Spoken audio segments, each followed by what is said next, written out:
နေညိုညိုလွမ်းတဲ့ဆွေးများမလို့ကျုပ်တို့ရဲ့ရွာလေးကသချင်းတွေဆို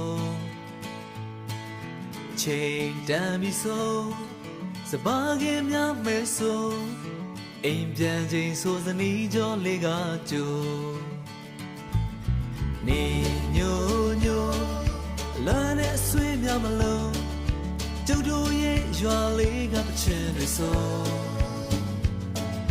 ချိန်တန်ပြီဆိုစပါးကင်များမဲဆိုအိမ်ပြန်ချိန်ဆိုစနီးကြောလေးကကြို